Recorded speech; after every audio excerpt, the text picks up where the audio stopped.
Hi, this is Patricia Saunders, and I'm going to talk a little bit about our assignment, with 2 questions that Dr. Victoria Russell asked us. And so, to begin with, the authors of our text, Mitchell Marsden, discussed the critical period hypothesis, which was actually first produced by a neurologist in Canada by the name of Wilder Penfield, and Lamar Roberts, who co-authored a book with him entitled The Speech and Brain Mechanisms. This was published in 1959, and it was popular. It was made popular in the late 60s by another author by the name of Eric Linenberg, with his book entitled Biological Foundations of Language. The critical period hypothesis relates to the ability of human beings to acquire language beyond a biological age, which is typically puberty. The first few years are critical in the acquisition of the L1.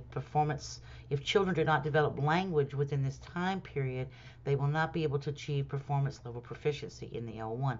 We've seen evidence of this in situations like, for example, the case of Jeannie, which was made famous either in the late 60s, early 70s, when her family kept her isolated and without verbal stimulation for the majority of her childhood. In second language acquisition, the strongest evidence for the CPH is the inability of adults to achieve native fluency. And I agree to this pretty much for the most part. I mean, I've experienced fossilization, so I kind of know what that means. And so,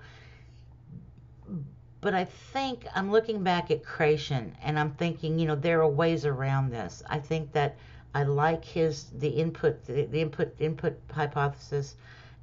Talks about basically being able to immerse yourself in the language and learn it through conversation, comprehensible input.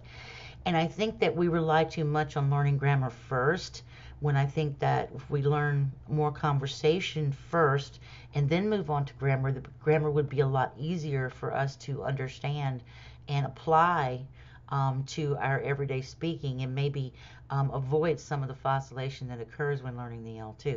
Now that's just my own hypothesis, I guess you could say. I'm not a linguist, so but that's just a thought that I had about it. It just seems logical.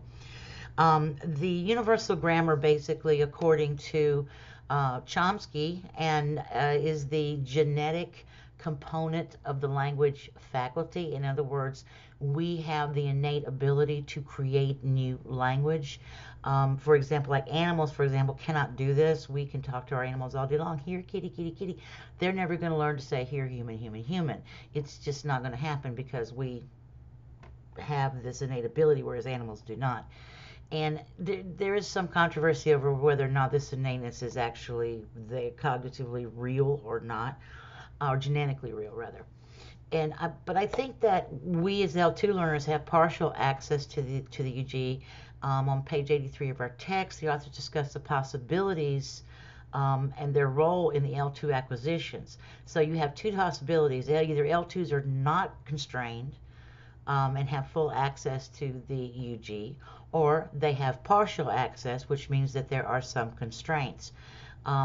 And so full indicates that we have the UG at our entire disposal when learning the L2. And of course, the other partial access, we only have partial access to the UG because this part of the brain has begun to develop further. So what this means is that we still use the L1 if you have partial access. We're still using the L1 when we learn the L2. We're not able to cognitively hold on to all of that in the L2 unless it's available in the L1. Does this make sense? It has to be cognitively held when learning the L1, or it would not be available when learning the L2. So basically, if we did not learn it in the L1, we're not going to learn it in the L2. So if you didn't really get all your grammar in English, you're not going to get it in Spanish either. I think that's my interpretation of this. And so I think that we, as learners, I think that's why I look back at Creation again, and I think about what Chomsky puts up, and I think that there are ways around some of this, but I do agree that we only have partial access at this, because if you're not going to learn it in one language, you're not going to learn it in another. It just cognitively would seem unreasonable that you would be able to do something in one language that you could not do in your native language. And so there we go. There's my discussion, and I'm looking forward to reading everybody else's. Thanks. Bye.